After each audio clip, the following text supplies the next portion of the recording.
What if a series of tragic drownings across the United States weren't accidents at all? What if behind the cold waters and closed case files lurked a serial killer, or worse, a group of them? And what if the only clue left behind was a chilling symbol, a smiley face painted near where the bodies were found? This isn't a horror movie. This is a real-life mystery that has haunted law enforcement, families, and internet sleuths for decades. Tonight, we're diving into one of the most chilling theories in modern criminal history, the Smiley Face Killer. Welcome back to Samuel Podcast, where the shadows come alive and the unsolved are never forgotten. I'm your host, Samuel, and today, we're unraveling the chilling case of the Smiley Face Killer Theory. A tale that stretches across cities, states, and years. One that has left behind grieving families, baffled detectives, and a string of young, promising men who vanished without explanation, only to be found dead in rivers, lakes, or harbors. And near many of these locations, a cryptic smiley face spray-painted on a wall or rock. Is it coincidence? A twisted calling card? Or a signal of something far more sinister? Here's what we know. Since the late 1990s, over 40 cases of college-aged men disappearing after nights out drinking have ended the same way, drowning. Most were written off as accidental. But two retired New York detectives, Kevin Gannon and Anthony Duarte, weren't convinced. They believed these men were victims of a coordinated effort, a network of killers who abduct, torture, and murder. They call it the Smiley Face Killer Theory. The theory doesn't stem from one city, it spans over a dozen U.S. states. From Minneapolis to New York, from Boston to Chicago, the pattern is eerily consistent. But the trail started to crystallize in the early 2000s in Minneapolis, Minnesota, where several cases caught Detective Gannon's attention. There isn't just one victim. There are dozens. But to understand the horror, let's focus on one, Chris Jenkins. A 21-year-old University of Minnesota student. A senior studying criminology. A former high school lacrosse captain. A kind, intelligent young man with a future. On Halloween night, 2002, Chris went out with friends to celebrate. Dressed in a Native American costume, he drank with friends at the Lone Tree Bar in downtown Minneapolis. For reasons still unclear, he was kicked out of the bar before midnight. Without his coat, phone, or wallet, Chris walked out into the freezing October night. Surveillance footage captured his final moments walking away from the bar. After that, he vanished. 4 months later, his body was discovered in the Mississippi River. He was still wearing his costume. His arms were crossed, which his family argued was not consistent with drowning. They believed his body had been placed in the water intentionally. Initially, the Minneapolis police ruled it an accidental drowning. But after years of pressure, they reclassified it as a homicide in 2006. Chris's family was devastated. He had no history of mental illness or suicidal ideation. He was a strong swimmer and not known to be reckless. He had a girlfriend, a loving family, and no reason to disappear. His mother, Jan Jenkins, never believed it was an accident. She believed someone hurt her son. And she wasn't alone. Enter Kevin Gannon. A retired NYPD detective with decades of experience. He had been tracking similar deaths since the late 1990s, cases just like Chris Jenkins. In fact, Gannon began noticing a strange trend: young, athletic, college-aged men disappearing after nights out drinking, only to be found days or weeks later in bodies of water. These men had no apparent reason to flee. Many were popular, well-rounded, high-achieving students. And most importantly, they were all found in similar conditions. As Gannon and his partner Duarte dug deeper, they identified over 40 such cases across 11 states. They started building a map, connecting deaths from New York, Pennsylvania, Ohio, Wisconsin, Minnesota, and even Iowa. Some of the bodies were found miles from where the victims were last seen. In many cases, the men were missing for weeks or months before being found.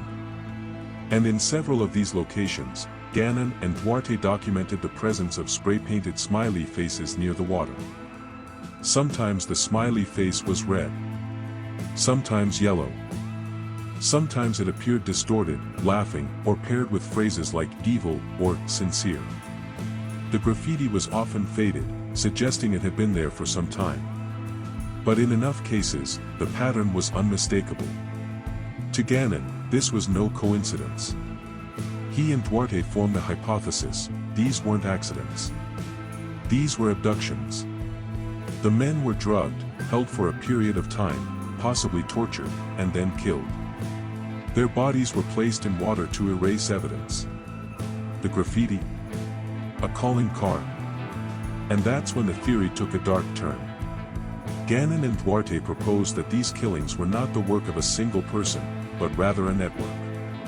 A group of killers operating independently but with a shared motive and method. A cell of organized murderers, possibly coordinating through the dark web. So who are the suspects? Officially, none. No charges have ever been filed. But in some individual cases, there were people of interest. In Chris Jenkins' case, the bar staff who ejected him were questioned. Rumors surfaced about a suspicious man seen lurking near the river that night, but nothing concrete ever came of it. In other cases, there were similar leads: a rideshare driver who lied about his last drop-off, a man caught on surveillance camera trailing a victim, another person who gave inconsistent statements. But nothing stuck. The alibis were thin, but no forensic evidence tied anyone to the crimes. With bodies being found in water, a natural cleanser of evidence, DNA, fingerprints, and fibers were often lost. In some cases, the delay in finding the body further complicated autopsies. The most disturbing clue may be the presence of GHB in several victims' systems. GHB is a depressant often used as a date rape drug. In multiple cases, toxicology reports showed traces of it, despite the fact that the men were not at risk for recreational drug use. This led Gannon to suspect that the victims had been incapacitated before being abducted. This also explained the consistent pattern of victims disappearing without a struggle and being found fully clothed.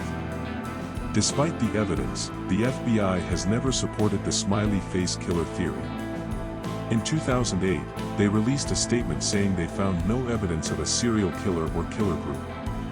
According to them, the drownings were tragic but coincidental. But critics argue that the FBI never conducted a comprehensive investigation connecting all the deaths. Each case remained within local jurisdictions, most of which did not share information or see connections. Families of the victims have expressed frustration with the lack of coordination. Many felt their sons were blamed for their own deaths, painted as careless young men who drank too much. But the families pushed back. They described the victims as intelligent, responsible, and strong swimmers. They believed, like Gannon, that someone had targeted their sons. Over time, the theory gained traction online. Armchair detectives, Reddit threads, podcasts, and blogs began exploring each case.